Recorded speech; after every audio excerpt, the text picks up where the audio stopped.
El reino se hace universal por José Ángel Ramírez.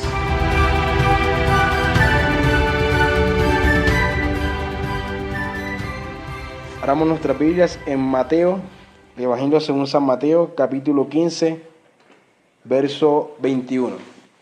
Evangelio según San Mateo, capítulo 15, verso 21. Dice la santa palabra del Señor. Saliendo Jesús de allí, se fue a la región de Tiro y de Sidón.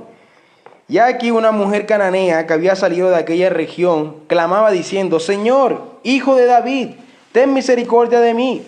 Mi hija es gravemente atormentada por un demonio. Pero Jesús no le respondió palabra. Entonces, acercándose sus discípulos, le rogaron diciendo: Despídela, pues da voces contra nosotros. Él respondiendo dijo: No soy enviado sino a las ovejas perdidas de la casa de Israel. Entonces ella vino y se postró ante él, diciendo: Señor, socórreme. Respondiendo él, dijo: No está bien tomar el pan de los hijos y echarlo a los perrillos. Y ella dijo: Sí, Señor, pero aún los perrillos comen de la migaja que caen de la mesa de sus amos. Entonces respondiendo Jesús, dijo: Oh mujer, grande es tu fe, hágase contigo como quieres. Y su hija fue sanada desde aquella misma hora. Entonces, este es nuestro pasaje, hermanos, en el cual nos vamos a enfocar en el día de hoy. Sin embargo, quiero analizar toda la sección de alrededor para que podamos captar la idea de una mejor manera. Podemos ir a Mateo capítulo 11, justo donde terminamos nuestra enseñanza la semana pasada. Y la semana pasada vimos cómo Cristo ordena a sus discípulos a ir a predicar solamente a las ciudades de Israel, y que cuando vayan a estas ciudades se sacudan los pies, se sacudan el polvo de sus pies, dando a entender que en esas ciudades de Israel que no les recibiera, esos eran unos gentiles. Y vimos cómo terminaba toda la sección, Jesucristo condenando a las ciudades de Israel por no arrepentirse. Pero no solamente condenándolas, sino comparándolas con ciudades gentiles. Las compara con Tiro y de Sidón y las compara con Gomorra, que son ciudades que están al extremo de lo que ya estudiamos de lo que es la tierra. Es decir, una está al norte y la otra está al sur, en la frontera de lo que es la tierra. Ahora, Jesucristo ha ordenado a los discípulos porque el pueblo está muy cargado. El pueblo está muy cargado porque el liderazgo de Israel los ha cargado. Y Cristo dice que tenía compasión de ellos porque estaban como ovejas desamparadas, sin pastor. Y entonces, toda esa sección realmente termina con las palabras que vemos en Mateo, capítulo 11, versículo 28, donde Él dice: Venid a mí todos los que están trabajados y cargados, y yo os haré descansar.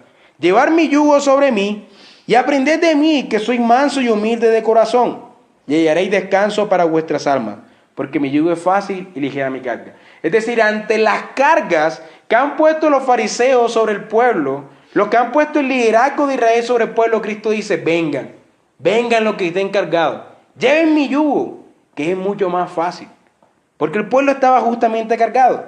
Y entonces en el capítulo 12 se nos va a mostrar esto, se nos va a mostrar las cargas que colocan los fariseos o los líderes de Israel sobre el pueblo, y además de eso se nos va a mostrar la oposición que va a recibir Cristo nuevamente de ellos. En el capítulo 12, versículo 1 al 8, resulta que los discípulos de Cristo están arrancando espigas en un día de reposo porque tienen hambre.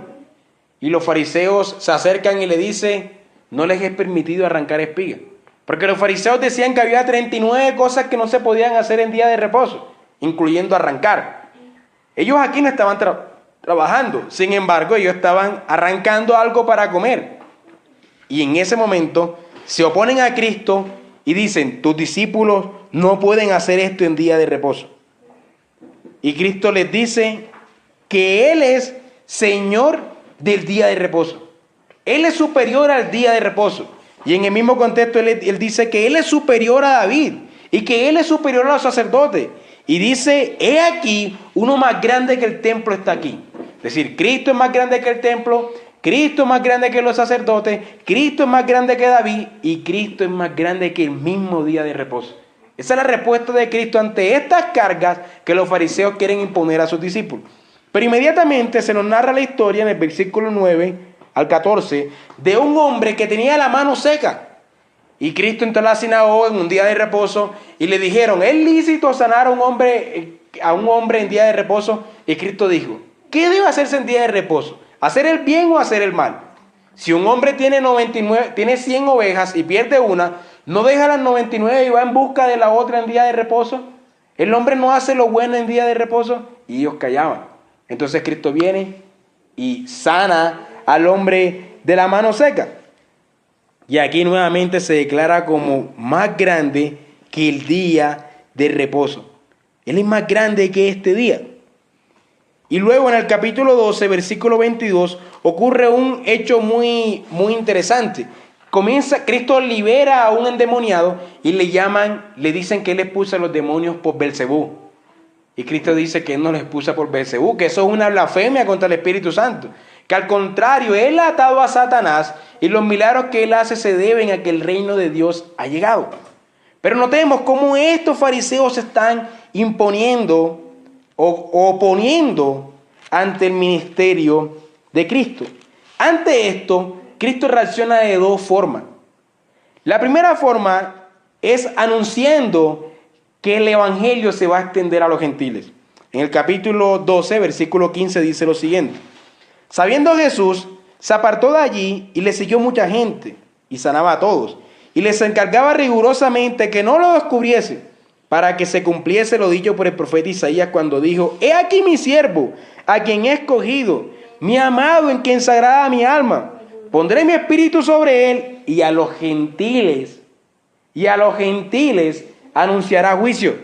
No contenderá ni vocerá, ni nadie oirá en las calles su voz. La caña cascada no quebrará, y el pábilo que humea no apagará, hasta que saca victoria al juicio, y en su nombre esperarán los gentiles. Es como si comenzara a decirnos que se va a ir a los gentiles. Y después de que la acusan de blasfemo, miren lo que dice, versículo 38 del capítulo 12. Entonces respondiendo a algunos de los escribas y los fariseos, diciendo, Maestro, deseamos ver de ti de señal. Él respondió y les dijo, la generación mala y adúltera demanda señal, pero señal no le será dada, sino la señal del profeta Jonás. Porque como estuvo Jonás en el vientre del gran pez 3 días y 3 noches, así estará el Hijo del Hombre en el corazón de la tierra 3 días y 3 noches. Los hombres de Nínive se levantarán en el juicio contra esta generación y la condenarán, porque ellos se arrepintieron a la predicación de Jonás. Y he aquí uno más grande que Jonás en este lugar. La reina del sur se levantará en juicio contra esta generación y la condenará, porque ella vino de los confines de la tierra para oír la sabiduría de Salomón. Y he aquí uno más grande que Salomón en este lugar. Es decir, Cristo comienza a comparar a esa generación con los gentiles. Les dice, hey, los ninivitas se arrepintieron y ustedes no. Hey, la reina del sur vino desde los confines de la tierra para oír a Salomón y ustedes no. Es decir, los gentiles se podrían arrepentir y ustedes no. Lo mismo que vimos en la sección anterior. Pero ahora no nos menciona a Sodoma y a Gomorra y a Tiro y a Sidón, que están en los extremos, sino a Nínive, que es una ciudad bastante alejada de Israel. Y a los confines de la tierra, de donde viene la reina del sur, que se supone que venía desde lo que hoy día es Arabia Saudita. O sea, desde muy lejos de la tierra. Ahora los compara con gentiles que están mucho más lejos. Y les dice que estos se arrepintieron ante Jonás y ante Salomón. Y lo segundo que le hace es demostrar la superioridad con todo lo que los judíos tienen en su culto. Les dice que él es superior al día de reposo. Les dice que él es superior a David. Les dice que él es superior a los profetas. Le dice que él es superior al templo. Es decir, Cristo es superior a su religión. Y ahorita les dice que él es superior a Jonás y que él es superior a Salomón. Es decir, él es superior a sus mismos profetas. Y este es todo el contexto de nuestro pasaje. Entonces en el capítulo 15, ya aquí se nos comienza a anunciar como si él se fuera a ir a los gentiles. En su nombre esperarán los gentiles. Y en el capítulo 15, Cristo recibe una oposición más de los judíos, de los fariseos, del liderazgo de Israel. Capítulo 15, versículo 1. Entonces se acercaron a Jesús ciertos escribas y fariseos de Jerusalén diciendo, ¿por qué tus discípulos quebrantan la tradición de los ancianos? porque no se lavan las manos cuando comen pan. Y ya conocemos la historia, Cristo los confronta, le dice que eso es tradición de hombre y que eso no es palabra de Dios, que ellos han invalidado el mandamiento de Dios por la tradición de los hombres. E inmediatamente es como si Cristo se cansara de los judíos, como si se cansara de esa oposición y se va a las ciudades gentiles. Versículo 21. Saliendo Jesús de allí, se fue a la región de Tiro y de Sidón. Es decir, Cristo se fue fuera de la tierra, se fue fuera de Israel, se fue a una región gentil, a Tiro y a Sidón. Y es como si Cristo ahora no fuera a comprobar lo que ya dijo. Él dijo que Tiro y Sidón se hubiesen arrepentido. Y ahora viene a Tiro y Sidón, la misma ciudad que mencionó, para mostrarnos que aquí sí hay fe, que aquí en Tiro y Sidón sí hay fe, que lo que no ha hallado en Israel ante la oposición de los fariseos, ante la oposición del liderazgo de Israel, aquí en las ciudades gentiles los va a encontrar. Saliendo se fue a la región de Tiro y de Sidón, y aquí una mujer cananea que había salido de aquella región clamaba diciendo: Señor, Hijo de David, ten misericordia de mí. Y es bien interesante esta expresión, Hijo de David, esta expresión mujer cananea, porque la tierra de Canaán no existía en la época de Cristo. O sea, en la época de Cristo, Canaán no existía. Canaán existió en la época de la conquista, cuando Israel fue y conquistó a los cananeos. Geográficamente no hay ninguna región que se llame Canaán en esa época. ¿Por qué Mateo usa ese término Canaán? Y bueno, analizando los demás evangelios, los demás evangelistas no hacen eso. Porque Marcos habla de una mujer sirofenicia, es decir, es de Siria y de Fenicia, es la región que está allá alrededor. Y Marcos dice que era griega, es decir, de ascendencia griega, pero que era de esa región de Siria y Fenicia, es decir, ahí de Tiro y de Sidón, pero no era cananea. Pero Cristo quiere usar como un término antiguo, o sea, que el pueblo y que sus lectores vean y retrocedan a Canaán, porque de cierta manera todo eso es Canaán. Israel era en la tierra de Canaán, y fuera de ahí, donde está Tiro y Sidón, también era Canaán. Ciertamente eso es Canaán en la antigüedad, pero es como si él le quisiera mostrar la misma idea que les ha dicho. Sodoma se arrepentiría, Tiro y Sidón se arrepentirían, los ninivitas se arrepentirían, y los cananeos que ustedes conquistaron, esos también se arrepentirían. Es como si Mateo les quisiera mostrar esa idea. Y aquí vamos a ver el contraste nuevamente. Vimos el contraste en cómo en el nacimiento del Mesías reaccionaron los gentiles adorándole, los judíos se opusieron. Cómo en cuanto a la manifestación de autoridad, los gentiles reconocieron su autoridad, los judíos se opusieron. Y ahora vamos a ver el contraste entre las reacciones en las ciudades de Israel y la reacción en esta ciudad gentil. Esta mujer llega y le dice: Señor, es decir, Rey, Hijo de David, ten misericordia de mí. Es decir, esta mujer no es experta en la ley, pero reconoce que él es el heredero de David, el descendiente de David, cosa que los fariseos no podían hacer. Hijo de David, ten misericordia de mí. Mi hija está gravemente atormentada por un demonio. Aquí tenemos la petición de la mujer cananea. Pero la reacción de Jesucristo es que no le respondió ninguna palabra. Guardó completamente silencio. Y entonces se acercaron sus discípulos y le rogaron diciendo: despídela, pues esta voz es contra nosotros. Los discípulos, influenciados por el pensamiento antigentil que poseían los judíos. Y él respondió y dijo: no soy enviado sino a las ovejas perdidas de la casa de Israel. Lo mismo que nos dijo en el capítulo 10, que ir primero a la casa de las ovejas perdidas de la casa de Israel. Ir primero ahí. No he sido enviado sino a las ovejas perdidas de la casa de Israel. Ahora, es evidente que Cristo sabe lo que va a pasar aquí. Cristo conoce el futuro, Cristo lo sabe todo. Y Mateo sabe lo que está pasando. Pero Mateo nos quiere mostrar como una progresión, como un rechazo de Cristo hacia la mujer cananea, para mostrarnos cómo ella va a perseverar. ¿Cómo ella va a perseverar? La pregunta que Mateo le hace a sus lectores es: ¿perseverarías tú igual ante una respuesta así del Mesías? ¿Hubiesen perseverado igual el liderazgo de Israel ante esta respuesta? ¿Qué tal si Cristo le hubiese respondido hacia los fariseos y a los saduceos? ¿Cómo hubiesen respondido ante esto?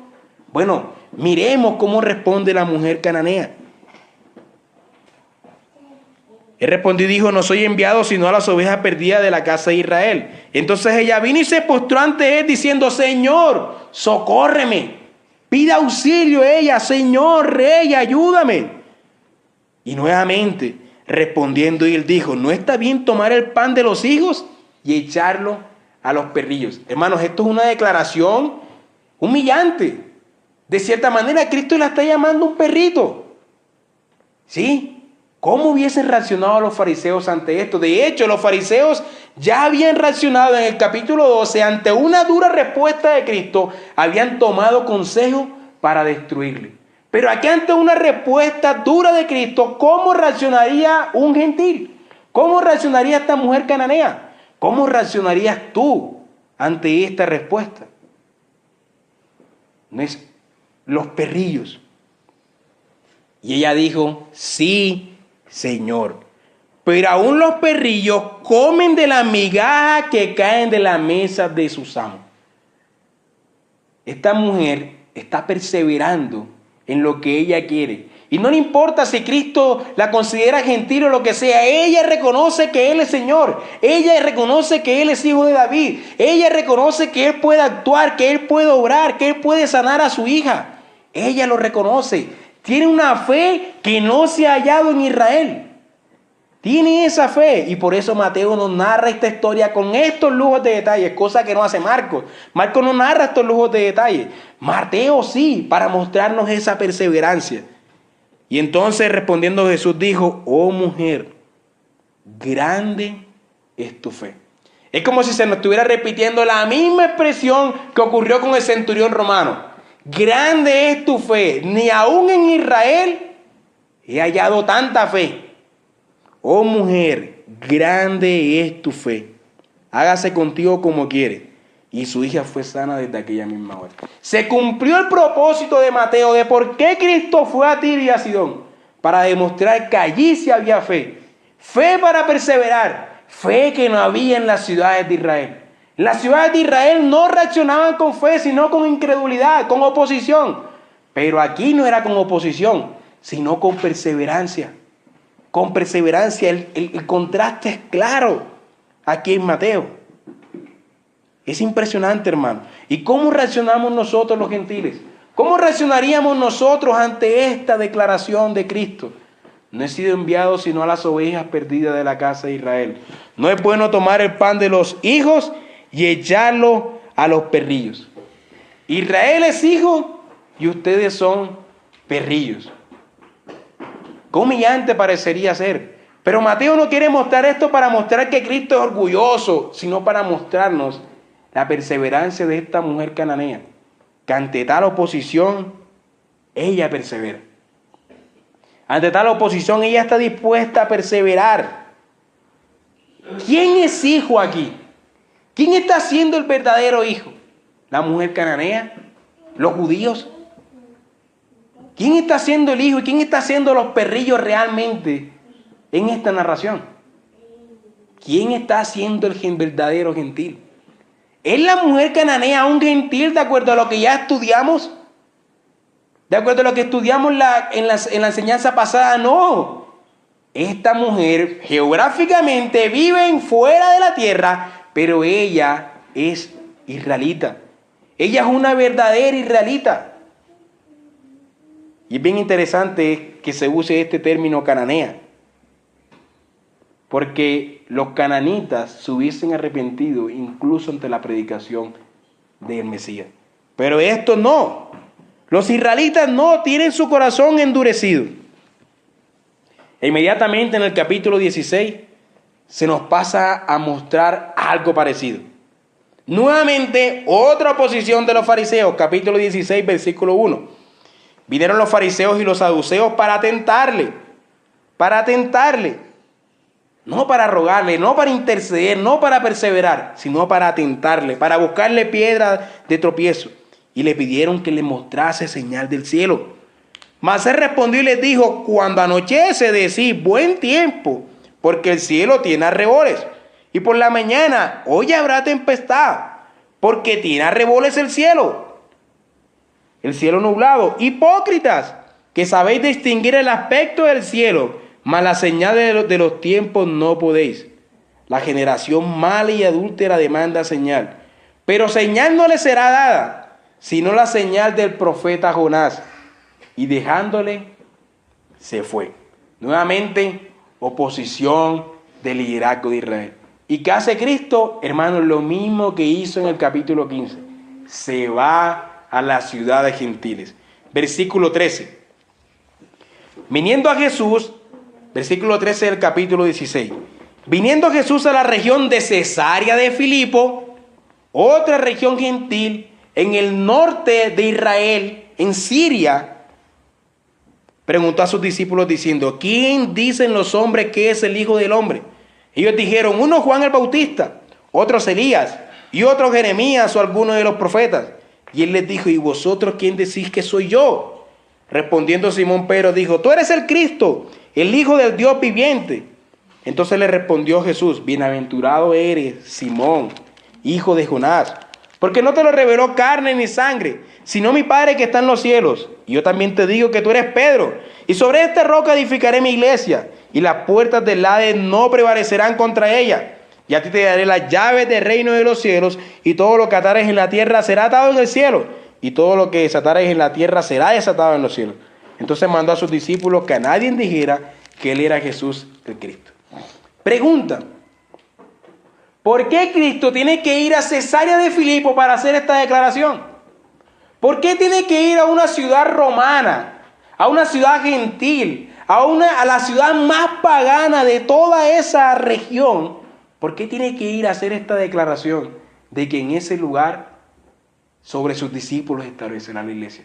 ¿Por qué no lo hizo en Galilea, si estuvo todo el tiempo en Galilea? ¿Por qué no lo hizo en Jerusalén? ¿Por qué lo hace en esta ciudad? ¿Por qué lo hace aquí? ¿Por qué lo hace aquí? Hermanos, en el capítulo 14 se nos narra la historia de cómo muere Juan el Bautista. Herodes mata a Juan el Bautista. Y entonces Herodes dice: ese que está ahí es Juan el Bautista que ha resucitado. O sea, Herodes pensaba que Cristo era Juan el Bautista resucitado y que por eso tenía esos poderes. Y otros de los que estaban con Herodes decían: no, es Elías. Y otros decían: no, es un profeta. Y otros decían: no, es uno de los profetas. Y por eso Cristo le pregunta esto a sus discípulos. Porque la pregunta que corre por toda esta sección, del capítulo 14 al capítulo 16, es: ¿quién es Cristo? ¿Quién es Jesús? Y termina aquí en esta parte, cuando Jesús le pregunta a los discípulos: ¿quién dicen los hombres que es el Hijo del Hombre? Y ellos dijeron: ¿quién dicen los hombres que es el Hijo del Hombre? Y ellos dijeron: uno Juan el Bautista, como Herodes lo había dicho. Otros Elías, otros uno de los profetas y otros un profeta. Y Cristo le pregunta: ¿y quién dice ustedes que soy? Y ellos dicen: tú eres el Cristo.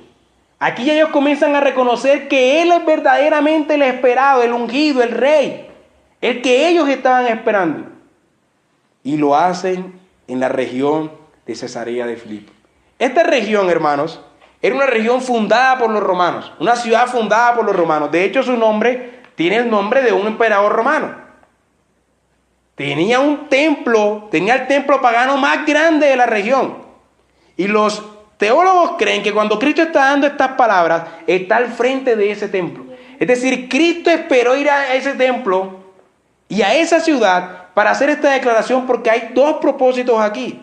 O debe haber alguno de los dos, pero podemos rastrear dos. El primero es que Cristo va a una ciudad gentil a decir que va a establecer su reino, como anunciándonos que ahora su reino se va a extender a todas las naciones, a los gentiles. Ahí en esa región es donde Él dice: estableceré mi roca, mi iglesia sobre esta roca, sobre mis discípulos, sobre mí, sobre la declaración de que yo soy el Cristo. Aquí estableceré mi iglesia.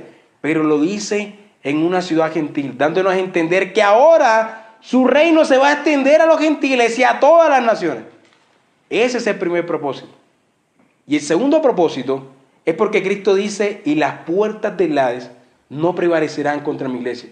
Es decir, en los reinos paganos, porque esa ciudad era un baluarte del imperio romano, los templos paganos no prevalecerán contra mi iglesia.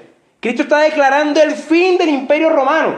Cristo está declarando ahí el fin de la religión pagana. Que allí ante los paganos Cristo va a establecer su reino y su reino no tendrá fin. Su reino va a consumar a Roma. Su reino va a consumar a todos los imperios. Su reino va a consumar a todas las religiones paganas.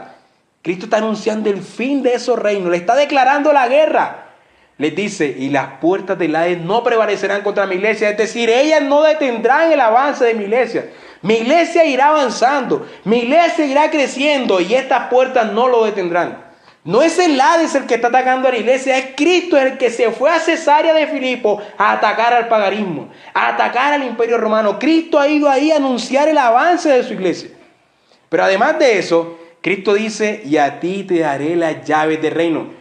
El reino es descrito como una llave y el Hades es descrito como una puerta. Es decir, no hay puerta que pueda detener el avance del reino, porque el reino tiene las llaves para abrir todas las puertas.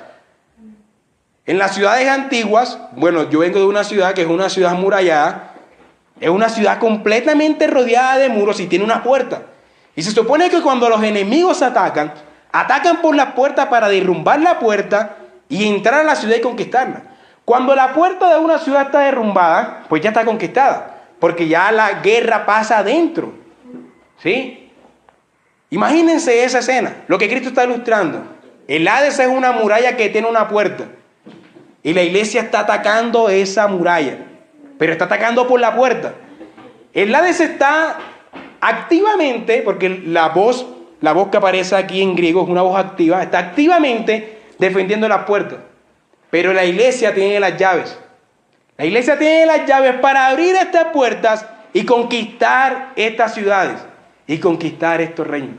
Es lo mismo que analizamos al principio en la lectura que vimos de Daniel capítulo 2. La piedra viene y la piedra consume todos los reinos. Hermanos, esto es una declaración que a mí me consuela. El reino está avanzando y está conquistando a todas las naciones y ninguna puerta podrá resistirle, porque el reino posee las llaves para derrumbarlas a todas. Y el reino, hermanos, se hace universal. Es en esta región de Cesarea de Filipo donde nuestro Señor viene a anunciar que el reino se hace universal y que su rey no tendrá fin. Su reino conquistará Roma. 3 siglos después, Roma se volvería al cristianismo y el cristianismo consumiría a toda Roma. De tal forma que el cristianismo se volvería la religión oficial de Roma y el paganismo desaparecería prácticamente de Roma. Cristo conquistó a Roma, tal como lo había dicho 300 años antes en esta declaración. En la ciudad de Cesarea de Filipo, las puertas del Hades no prevalecerán contra mi iglesia. Hermanos, los lectores de Mateo ciertamente debían entender esto como una conquista.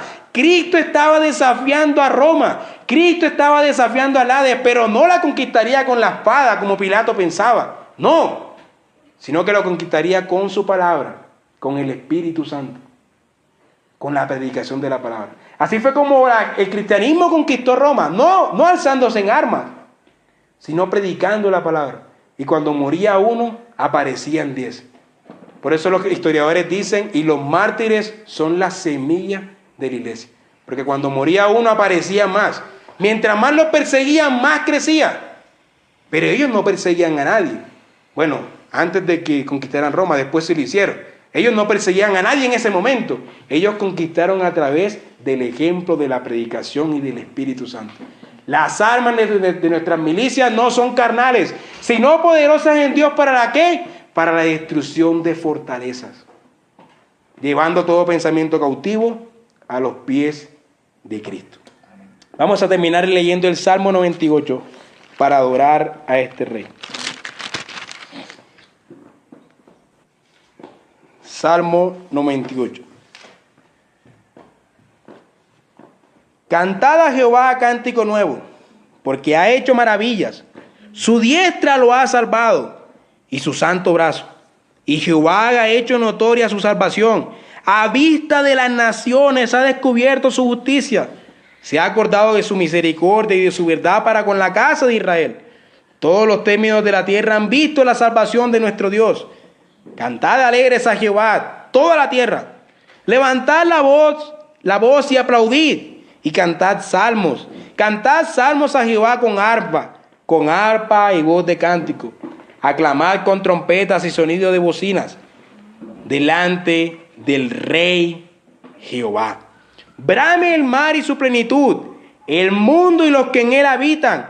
Los ríos batan las manos, los montes todos hagan regocijo delante de Jehová, porque vino a juzgar la tierra.